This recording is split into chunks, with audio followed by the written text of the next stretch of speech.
جو ساتھی سنتوں سے فارغ ہو چکے ہیں وہ اس کو مکمل کریں۔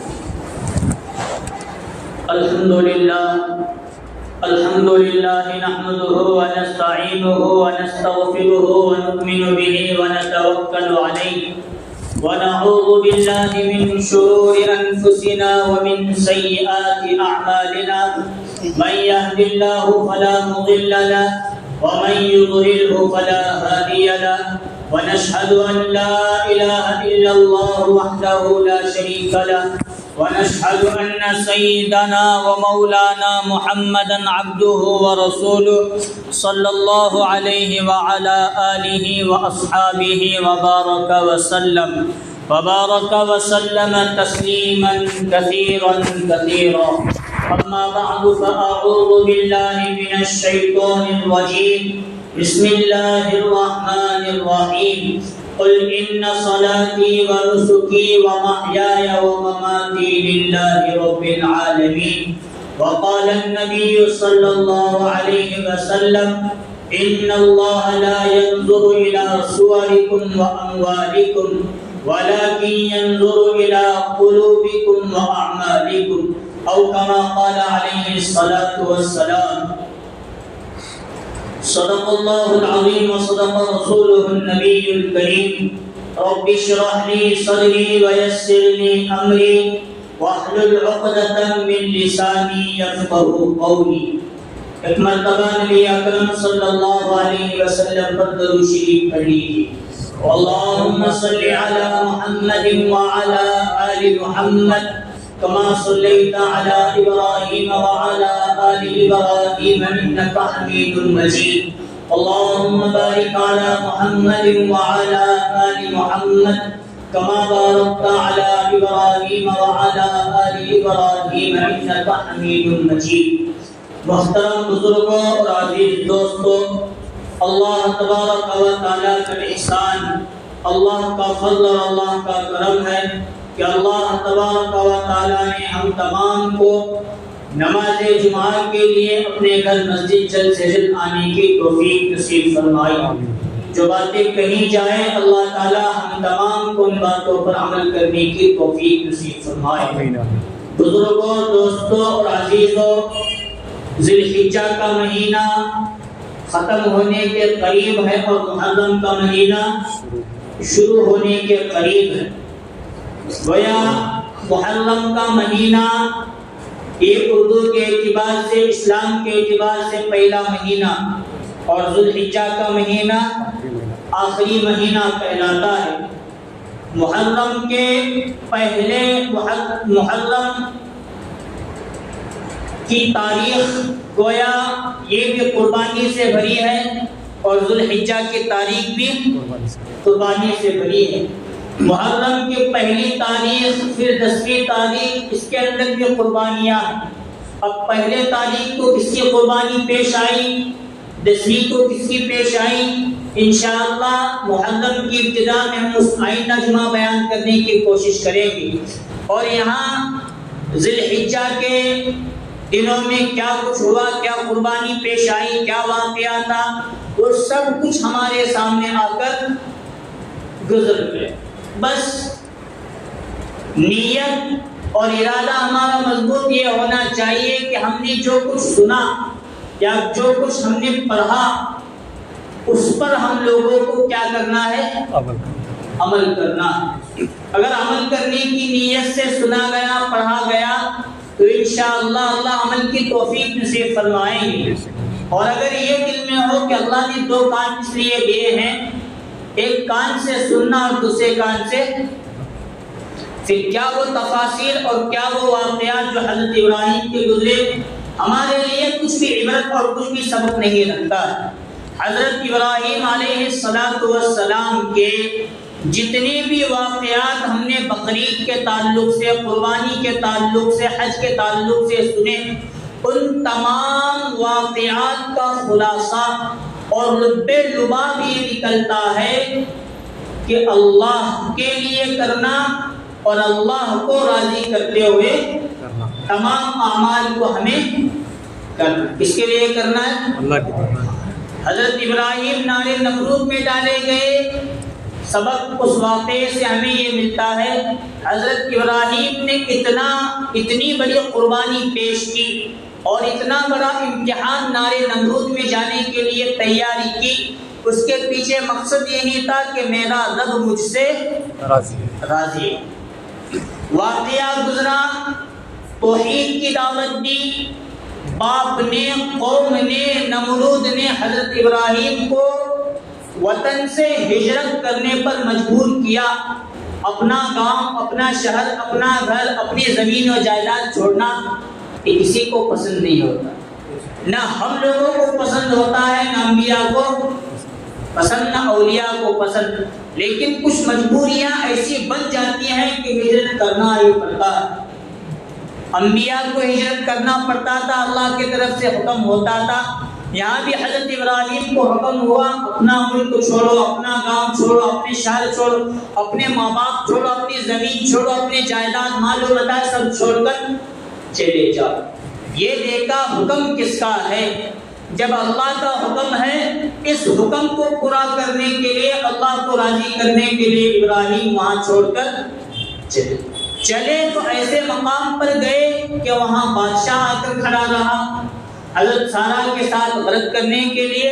اس امتحان پر بھی حضرت ابراہیم کھڑے اٹھے اور وہاں انہوں نے یہ نیت کی اگر یہ بھی آزمائش اگر اللہ کی طرف سے ہے، میں اللہ کے لیے یہ آزمائش دینے کے لیے تیار. انہوں نے دے کر دکھایا. وہاں سے نکلے، دعا کیا، اے اللہ رب هب لی من الصالحین، اے میرے پروردگار مجھے کوئی اولاد نہیں ہے، مجھے نیک سیرت اولاد نصیب فرما. اللہ نے وہ اسباب بنائے کہ حضرت ابراہیم علیہ السلام کو ایک علم اور علم والا بردبار بچہ حضرت اسماعیل کی شکل میں اللہ تعالیٰ نے دیا، اور دینے سے پہلے اس کی بشارت بھی دی. جب بچہ پیدا ہوا، اب واپس پھر سے اللہ نے امتحان لیا. اب بچے کی محبت ابراہیم اور باپ کے دل میں ہے یا رب العالمین کی محبت دل میں ہے، یہ دیکھنے کے لیے حکم فرمایا اپنے بیٹی کی قربانی پیش کرو. اس واقعے کا خلاصہ بھی یہ نکلتا ہے کہ یہ آپ کو کرنا ہے اللہ کو راضی کرنے کے لیے، اپنے رب کو راضی کرنے کے لیے. اپنی شہرت، اپنا نام و نمود، دکھاوا واہ کے لیے نہیں کرنا، رب کے لیے کرنا. یہ واقعہ ہو یا اسی طرح حضرت ابراہیم علیہ السلام کی زندگی کا ایک اہم واقعہ حج بیت اللہ کی تعمیر کروانا، بیت اللہ کی تعمیر کا، اس کے اندر بھی ان سے کام لیا گیا. ان تمام واقعات کا لب لباب اور خلاصہ یہی نکلتا ہے کہ حضرت ابراہیم کی پوری زندگی امتحانات سے، آزمائشوں سے، قربانیوں سے بھری ہوئی تھی. اور ان قربانیوں اور آزمائشوں کے پیچھے اللہ تعالیٰ امت مسلمہ کو قرآن مجید کے ذریعے بتانا چاہتے تھے میرے خلیل ابراہیم نے اور میرے حبیب حضرت محمد صلی اللہ علیہ وسلم نے امتحانات کے لیے تیاری کی، پریشانیاں، مسائل اور قربانیاں برداشت کی. سب کے پیچھے مقصد یہی تھا کہ ہمارا رب ہم سے راضی ہو جائے. ہم جو بھی عمل کریں، چھوٹا ہو بڑا ہو، نماز ہو، روزہ ہو، زکوٰۃ ہو، قربانی ہو، مدرسے میں پڑھنا پڑھانا ہو، اللہ کے راستے میں جماعت میں 3 دن چلا 4 مہینے یا ہر سال 4 مہینے وقت لگانا ہو، 5 اعمال ہو، جو کچھ بھی عمل ہو، دعوت و تبلیغ کے ہو، شریعت کے، دین کے، دین اسلام کی جتنے بھی اعمال ہو، چاہے چھوٹا ہو یا بڑا ہو، سب کے پیچھے ہمیں اپنے دل کا ارادہ مضبوط کرنے کی ضرورت ہے. جو بھی میں عمل کر رہا ہوں، چھوٹا ہو بڑا ہو، مجھے کس کے لیے کرنا ہے؟ اللہ کے لیے کرنا ہے. اس عمل کے کرنے نہ کرنے میں اگر آگے پیچھے کچھ کمی کوتاہی غلطی ہو جائے، دل کے اس مضبوط ارادے کی وجہ سے کہ اللہ کو راضی کرنا ہے، اللہ کے لیے کرنا ہے، تو اس کمی بیشی کو اللہ معاف فرما کر اس عمل کو قبول کر لیتے ہیں.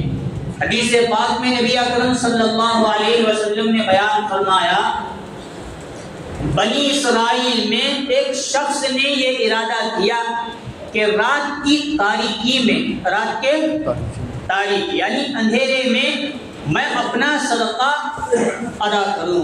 کب؟ رات میں. اور ہمیں کیا کرتے ہیں؟ دن میں دینے کا اور دکھا کو دینے کا.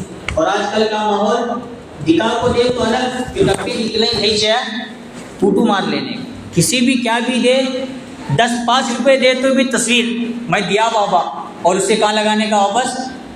ہاں، اسٹیٹس پر، پھر واٹس ایپ پر ادھر ادھر چھوڑ. میں کرا ایسا سب عمل غارت اور بیکار چلا جاتا، اس کا کچھ بھی ثواب نہیں. اللہ کل قیامت کے دن فرمائیں گے جس کے لیے کیا تھا، جس کو دکھانے کے لیے کیا تھا، اس عمل کا ثواب، اجر اور بدلہ اسی کے پاس سے جا کر. جب دکھاوا ذرہ برابر بھی دکھاوا آیا، وہ عمل مردود ہو جاتا ہے، قبول نہیں ہوتا. اس بندے نے کیا ارادہ کیا؟ کب کرنا ہے؟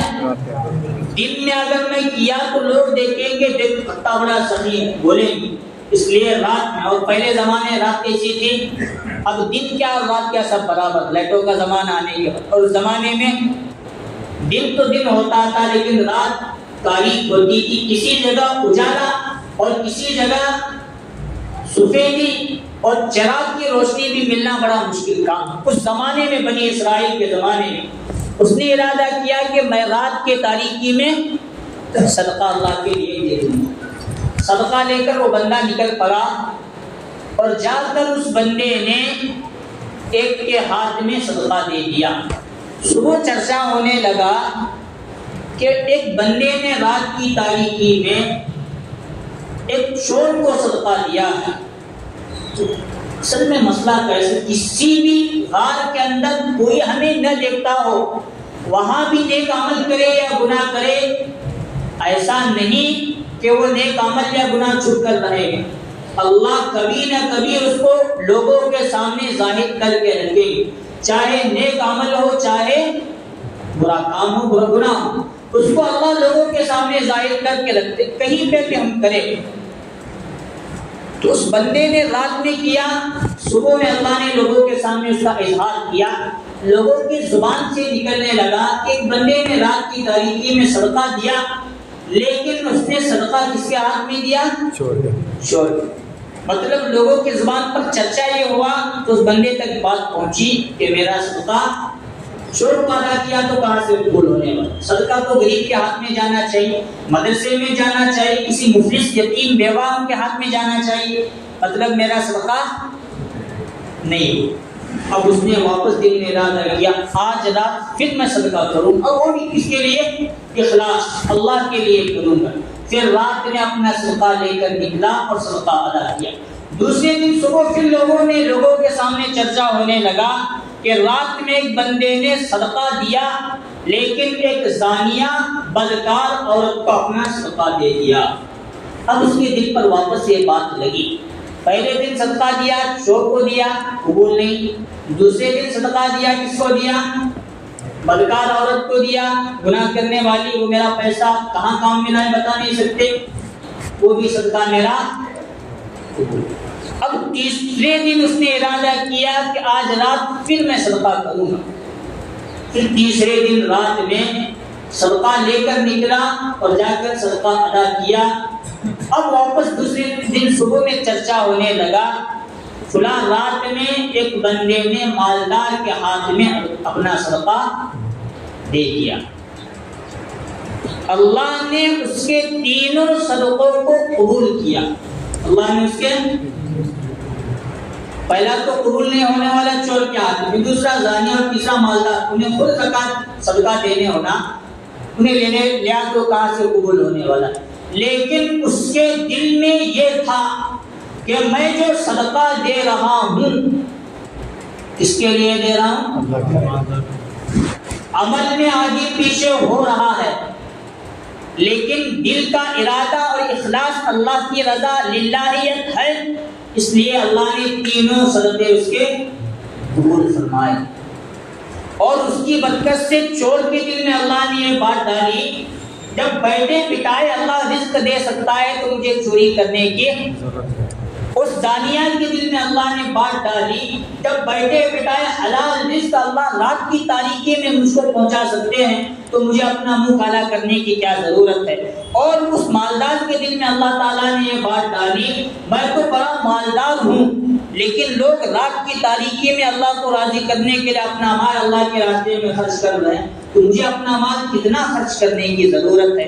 ان 3 لوگوں کو توبہ بھی نصیب فرمائی اس بندے کی وجہ سے، اور اس کا صدقہ اللہ کے لیے کرنے کی وجہ سے اللہ نے، بس ارادہ ہمیں مضبوط کرنے کی ضرورت ہے۔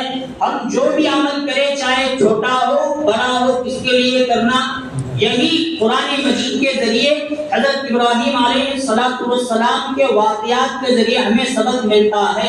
ہم کوئی بھی عمل کریں اس کے پیچھے ہمارا مقصد یہ ہونا چاہیے کہ ہم اپنے رب العالمین کو، اللہ کو، خدا کو راضی کرنے والے بن جائے۔ اگر ہم خدا کو راضی کرنے کے لیے کوئی عمل نہیں کریں گے، وہ عمل اللہ قبول نہیں فرمائیں گے بلکہ مردود کر دیں گے۔ اور کمال کی بات، ہم کسی چھوٹے یا بڑے عمل کو ایسے کر لیں گے، دیکھنے آئے گا اللہ کے لیے نہ دوسرے کے لیے کر لیں گے، یہ وبال بڑا ہے۔ لیکن جو عمل اخلاص اور اللہ کے لیے کیا جاتا ہے، کہیں نہ کہیں وہ اخلاص اور اللہ کے لیے کرنے کی وجہ سے آخرت میں تو کام آ ہی جاتا ہے، لیکن دنیا میں وہ اللہ کو راضی کرنے کی وجہ سے اس کا اجر، اس کا ثمرہ، اس کا بدلہ اللہ تعالیٰ یہاں بھی نصیب فرماتے ہیں۔ دنیا میں بھی، آخرت میں تو اس کا اجر اور بدلہ ملنے والا، لیکن دنیا میں بھی بولو ملنے والا۔ ترکی کے اندر جیسے آج کل ہمیں معلوم ہے خلافت عثمانیہ گزری، بہت بڑی سلطنت تھی، لیکن ساتھ ساتھ ترکی میں اور ایک سلطنت تھی، سلطنت سلجوق۔ کیا نام؟ سلجوق سلطنت۔ کیا رہے گا نام؟ اس کے اس زمانے میں بادشاہ تھا ملک شاہ، بہت بڑا نیک اور دیندار۔ جتنا بادشاہ نیک اور دیندار تھا، اس سے کئی زیادہ بادشاہ کا وزیر، جن کا نام لکھا ہے علماء نے نظام الملک ان کا نام تھا، وہ بادشاہ سے بھی بڑے نیک اور دیندار۔ اور وہ وزیر جو تھے ان کا ایک معمول تھا، جس ملک یا جس شہر کو ہم فتح کریں گے، اس ملک کے اندر، اس شہر اور گاؤں کے اندر پہلے وہ جائزہ لیتے تھے یہاں مسجد اور مدرسہ ہے کہ نہیں ہے۔ اگر ہے بند ہوا تو پھر اس کو تعمیر کرا کے مدرسہ شروع کرواتے، مسجد نہیں تو مسجد تعمیر کرواتے تھے اور علماء کو مقرر کرتے۔ تو اور ان کا معمول اسی طرح ہمیشہ جہاں بھی جائیں مسجد کو بنانا، پھر مدرسہ قائم کرنا اور اللہ کی رضا کے لیے کرنا۔ علماء نے جہاں تک لکھا ہے، تاریخ میں آگے پیچھے ہو سکتا ہے، بغداد میں شاید سب سے پہلے مدرسہ یا تو انہوں نے بنایا یا بند ہوا مدرسہ انہوں نے قائم کیا۔ کہاں پہ؟ بغداد، وہی بغداد جہاں حضرت پیرانی پیر شاہ عبد القادر جیلانی رحمۃ اللہ علیہ اٹھے اور پوری دنیا کے لیے ایک عالمی شخصیت اور ہدایت لے کر وہ ان کی ذات پہنچی۔ اسی مدرسے اور اسی جگہ کی میں بات کر رہا ہوں۔ اس نے تعمیر کروایا تھا وہ سلجوق سلطنت کے وزیر نظام الملک۔ اب بغداد کو انہوں نے فتح کیا، وہاں مدرسہ بنایا اور کئی جگہ کئی مدارس انہوں نے، مساجد بنائے، علماء تعمیر کے، مدرس مقرر کیے، اور ان کا سلسلہ بڑھتے آگے جانے لگا، اور وہ فتح ہونے کے بعد اسی طرح کرتے جاتے تھے۔ بادشاہ کے سامنے جہاں جو کچھ بھی مال غنیمت آئے یا جو کچھ انہوں نے خرچہ کیا، سب بادشاہ کے سامنے رکھتے تھے۔ فلاں اتنا مال غنیمت آیا، فلاں کو میں نے دیا، لیکن بادشاہ نے ان کو یہ اختیار دے رکھا تھا، اس مال غنیمت سے اگر آپ نے کوئی مدرسہ بنایا یا کوئی مسجد بنائی یا کچھ دین کا کام کیا، اس کا خرچہ مجھے بتانے کی ضرورت نہیں، بس وہ آپ کے اختیار، آپ جتنا خرچ کرنا چاہے کرے وہ آپ کو اختیار۔ کیونکہ مسلمانوں کی حکومت، سلطنت کی، مسلمانوں کی بادشاہ مسلمان، اور سب کچھ وہ نیک اور دیندار تھے۔ اب نظام الملک کے لوگوں نے کام کرے کہ کئی مدارس آپ نے بنائے ہیں، لیکن آپ کے زمانے میں آپ کے بنائے ہوئے مدارس کی حالت یہ ہے، کوئی ایک بچہ مدرسے میں دینی تعلیم اللہ کو راضی کرنے کے لیے، حاصل کرنے کے لیے تیار نہیں۔ کیا بتایا لوگوں نے؟ ایک بچہ بھی حافظ عالم بن رہا ہے، دین کی تعلیم حاصل کر رہا ہے، اللہ کے لیے نہیں، دنیا کے لیے۔ لوگ مجھے عالم کہیں، لوگ مجھے حافظ کہیں، لوگ مجھے قاضی کہیں، لوگ مجھے یہ کہیں وہ کہیں، یہ نیت ہے۔ ذرا اپنے مدارس کا جائزہ لیجئے، اگر اللہ کے لیے کام ہو رہا ہے تو جاری رکھیے، اور اگر اللہ کے لیے کام نہیں ہو رہا تو پورے مدارس کو۔ کچھ لوگ ہوتے ہیں جو بھی دین ہوتے ہیں، دینداروں پر بھی ان کا غلبہ ہوتا ہے۔ جب بار بار بار بار بار بار یہی ایک بات نظام الملک وزیر کے پاس پہنچی کانوں میں، تو انہوں نے اب مضبوط ارادہ کیا، میں رات کی تاریکی میں جاؤں گا اور ہر مدرسے کا معائنہ کروں گا، جائزہ لوں گا۔ اگر کسی ایک مدرسے میں اگر ایک بچہ بھی اللہ کے لیے تعلیم لینے والا بنا تو پورے مدرسے کو برقرار رکھوں گا، ورنہ تمام مدارس کو میں بند کر دوں گا۔ کس نے یہ ارادہ کیا؟ سلطنت سلجوق کے وزیر نظام الملک رحمۃ اللہ علیہ۔ اب چکر لگاتے لگاتے لگاتے ہر مدرسے میں گئے، کسی بچے کو پوچھا تو عالم کیوں بن رہا؟ وہ بچہ کہتا میرا باپ عالم ہے اس لیے میں بھی عالم۔ وہ یہ نہیں کہتا کہ میں اللہ کو راضی کرنے کے لیے بن رہا ہوں۔ کسی بچے کو پوچھتے تو قاضی کیوں بن رہا ہے، وہ کہتا میرا باپ قاضی ہے، بڑے عہدے پر ہے، بادشاہ کے قریب ہے، میں بھی قاضی بن رہا ہوں۔ کسی کو پوچھتے تو کیوں مفتی بن رہا ہے، وہ کہتا مفتی میرا باپ مفتی ہے اس لیے میں مفتی۔ حافظ کے ساتھ پوچھتے پوچھتے پوچھتے پوچھتے بغداد کے اس مدرسے میں نظام الملک رحمۃ اللہ علیہ پہنچے۔ سب بچوں کو انہوں نے پوچھا، کیونکہ یہ مدرسہ پوچھنے کے اعتبار سے، جائزہ اور تحقیق کے اعتبار سے بغداد کا مدرسہ آخری مدرسے کے بعد ان کا فیصلہ ہونے والا تھا، اب بند کرنا ہے۔ ہر بچے کو پوچھا تو کسی بچے نے اللہ کے لیے کرنا ہے یہ نام نہیں دیا۔ اب انہوں نے مضبوط ارادہ کیا کہ اب میں بادشاہ کو اطلاع دے کر بادشاہ کے ذریعے تمام مدارس کو بند کر دوں۔ باہر نکلے تو ایک درخت کے نیچے ایک بچہ چراغ لے کر اپنے دونوں ہاتھوں کو چراغ کو پکڑے ہوئے کہ ہواؤں کی وجہ سے وہ چراغ نہ بجھے، کتاب سامنے رکھے ہوئے ایک بچہ کتاب پڑھ رہا ہے، اپنا سبق یاد کر رہا ہے، مطالعہ۔ اسے جا کر انہوں نے پوچھا، سب نے تو اپنا ارادہ ظاہر کیا، اب تیرا نمبر ہے، تو یہاں بیٹھا ہے، بتا یہ رات کی اتنی تاریکی میں تو اتنی بڑی مشقت دے کر کہ چراغ گلنا بھی ہو اور تیری تعلیم بھی ہو جائے، کس لیے تو تعلیم حاصل کر رہا ہے؟ اس بچے نے بس یہ کہا میں اللہ کو راضی کرنے کے لیے تعلیم، کیا کہا؟ اللہ کو راضی کرنے کے لیے تعلیم حاصل کر رہا ہوں۔ انہوں نے اپنا ارادہ بدل دیا۔ ایک تو بچہ کسی نے کسی جگہ ملا کہ اللہ کے لیے تعلیم حاصل کر رہا ہے، انہوں نے اس بچے کو دعائیں دی کہ اللہ تجھے اللہ کے لیے اسی طرح مرتے دم تک دین کی تعلیم حاصل کرنے اور دوسروں تک دین کی دعوت دینے والا تجھے اللہ بنائے، اور تجھے وقت کا بہت بڑا عالم بن۔ یہ دعائیں دے کر وہ چلے گئے۔ وقت بدلا، وہ کوئی بچہ معمولی بچہ نہیں تھا۔ آج بھی برسوں گزر گئے، ہزاروں سال گزر گئے، ان کا نام آج بھی لیا جاتا ہے، ان کا نام اس زمانے سے آج تک لیا جا رہا ہے۔ ان کا نام تھا امام غزالی رحمۃ اللہ علیہ، اور اتنے بڑے عالم، وہ اللہ کو راضی کرنے کے نیت سے پڑھ رہے تھے، اتنے بڑے عالم بنے، اتنے بڑے عالم بنے، اتنے بڑے عالم بنے۔ انہی کے زمانے میں کفار و مشرکین نے اور غیروں نے ایسی سازشیں رچائی، شیعہ لوگوں کا اس وقت ایک بہت بڑا رہنما تھا جس کا نام تھا حسن بن صباح۔ ہم سنتے ہیں قرآن مجید کی تفسیر وغیرہ کے ذریعے، پہلے زمانے میں ایک شخص نے جنت بنائی، جنت میں جانے سے پہلے اللہ تعالیٰ نے اس کی روح، کیا نام اس کا؟ شداد، اس زمانے میں۔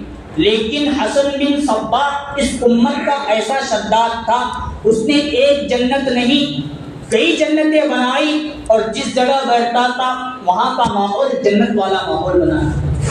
ایسی خوشبو، ایسی لڑکیاں کہ سامنے والے کو ایسا لگے کہ میں جنت کے اندر موجود ہوں، ویسا جادو اس کے پاس تھا۔ اور اس نے اسلام کو مٹانے کے لیے اتنی بڑی کوششیں کی، سازشیں کی۔ اس سازش کو مٹانے کے لیے یہی وہ بچہ جو وقت کا امام غزالی رحمۃ اللہ علیہ بنے، بن کر اس کا مقابلہ انہوں نے جو کیا علم کے ذریعے، اسی فتنے کو اسی زمانے میں انہوں نے ختم اور دبا کر رکھ دیا۔ یہ ہوتا ہے کس کے لیے کرنے کا نتیجہ؟ اللہ کے لیے۔ ہم دین کا کام چھوٹا ہو بڑا ہو کوئی بھی عمل کرے، آج نہیں تو کل، کل نہیں تو پرسوں اس کا کیا ملنے والا؟ ملنے والا۔ اسی لیے ہم لوگوں کو چاہیے قربانی ہو، نماز ہو، روزہ ہو، زکوٰۃ ہو، حج ہو، قرآن کی تلاوت ہو، نبی اکرم صلی اللہ علیہ وسلم پر درود شریف پڑھ کر بھیجنا ہو، حج ہو، عمرہ ہو، کوئی بھی عمل ہو، کس کے لیے کرنا؟ اللہ کے لیے کریں گے، دنیا اور آخرت میں اللہ مقبولیت نصیب فرمائیں گے۔ نکالے کے لیے کریں گے تو کھائیں گے اور چلے جائیں گے نام رکھ کے، یہی مسئلہ ہو جائے گا آج کل ہو رہا ہے۔ حضرت عبداللہ ابن مبارک رحمۃ اللہ علیہ، یہ بھی اس امت کے بہت بڑی شخصیت گزرے ہیں۔ ان کا معمول تھا یہ ایک سال چھوڑ کر دوسرے سال حج کے لیے جایا کرتے تھے۔ ایک مرتبہ حج کے لیے جا رہے تھے، کوفہ میں پہنچے، گھوڑا اور اونٹ لینے کے لیے سواری لے کر حج کے لیے نکلے تو ایک جگہ دیکھا کہ انہوں نے کوڑا کرکٹ سجنے کی جگہ وہاں ایک عورت پردے میں آئی، وہاں ایک پرندہ مرا ہوا تھا، اسے اٹھائی اس عورت نے، اس کے جسم سے بال کھال صاف کی اور لے کر چلنے لگی۔ عبداللہ ابن مبارک رحمۃ اللہ علیہ نے روکا اور پوچھا، مرا ہوا حرام ہے، حرام جانور، حرام پرندے کو تم گھر اپنی کیوں لے جا رہی ہو؟ اس نے کہا میرے شوہر کا انتقال ہو کر آج کو 14 دن ہے، 4 دنوں میں میں اور میرے بچوں نے ایک لقمے کا دانہ بھی ہمارے حلق سے نہیں گزرا۔ مجبوری اتنی ہے کہ حرام چیز اب ہمارے لیے حلال اور اس لیے لے جاتی ہے۔ حضرت عبداللہ ابن مبارک رحمۃ اللہ علیہ نے سوچا دل میں کہ حج بھی میں اللہ کے لیے کر رہا ہوں، یہی پیسے اللہ کے لیے اس بندے کو دے دیتا ہوں تاکہ اس کا گھر چلے، اس کے بچے یہ خود پیٹ بھر کر کھا کر آرام کرے۔ تو حج کی پوری رقم عبداللہ ابن مبارک رحمۃ اللہ علیہ نے دے دی، لے کر چلی۔ بس اخلاص کے ساتھ یہ جو کام انہوں نے کیا تھا، حجاج اکرام جا کر تشریف لائے حج سے، حضرت عبداللہ ابن مبارک رحمۃ اللہ علیہ حاجیوں سے ملتے تھے اور مبارکبادی دیتے تھے کہ اللہ آپ کا حج قبول کرے۔ واپس پلٹ کر ان کو جواب ملتا تھا اللہ آپ کا بھی حج قبول کرے۔ 2-4 لوگوں سے سنا، میں تو مبارکبادی دے رہا ہوں، بات سمجھ میں آ رہی ہے، لیکن لوگ مجھے میرے حج کے قبول ہونے کی مبارکبادی دے رہے ہیں، یہ بات انہوں نے کسی سے پوچھا تم تو حج کو گئے تھے مبارکبادی، لیکن میں گیا ہی نہیں، مجھے مبارکبادی کہاں سے؟ انہوں نے کہا نہیں، ہم نے تو آپ کو مینا میں دیکھا، کسے؟ عبداللہ ابن مبارک کو، ہم نے آپ کو مزدلفہ میں دیکھا، ہم نے طواف کعبہ کرتے ہوئے آپ کو دیکھا، زمزم پیتے ہوئے ہم نے آپ کو دیکھا، حتیم میں ٹھہرے ہوئے ہم نے ہر جگہ ہم نے آپ کو دیکھا ہے کہیں نہ کہیں۔ انہوں نے کہا میں گیا ہی نہیں اور لوگوں نے مجھے کیسے دیکھا؟ رات میں جب سوئے تو غالباً نبی اکرم صلی اللہ علیہ وسلم یا کوئی خواب میں آ کر بشارت دے رہے تھے تم نے اللہ کو راضی کرنے کے لیے جس عورت کے ہاتھ میں اپنے حج کی رقم پہنچائی وہ بندی کوئی معمولی بندی نہیں، وہ سید خاندان نبی صلی اللہ علیہ وسلم کے خاندان سے نسبت رکھنے والی اولاد تھی۔ ان کی دعائیں تمہارے ساتھ ہیں اور تمہارا اخلاص تمہارے ساتھ ایسا ہے کہ اللہ تعالیٰ نے قیامت تک عبداللہ ابن مبارک کی شکل و صورت میں فرشتے کو مقرر کیا، جب بھی حج کا موسم آئے گا وہ فرشتہ عبداللہ ابن مبارک کی طرف سے حج کرے گا، اس کا ثواب کس کو ملے گا؟ حضرت عبداللہ ابن مبارک۔ یہ ہوتا ہے اخلاص۔ کوئی بھی ہم کام کرے اس کے لیے کرنا اللہ کے لیے، جماعت میں جانا ہے تو بھی کس کے لیے؟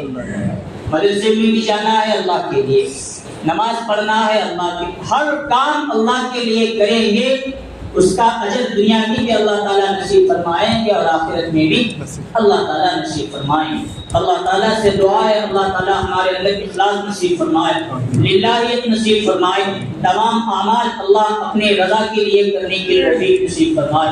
آمین۔ وآخر دعوانا الحمد للہ رب العالمین۔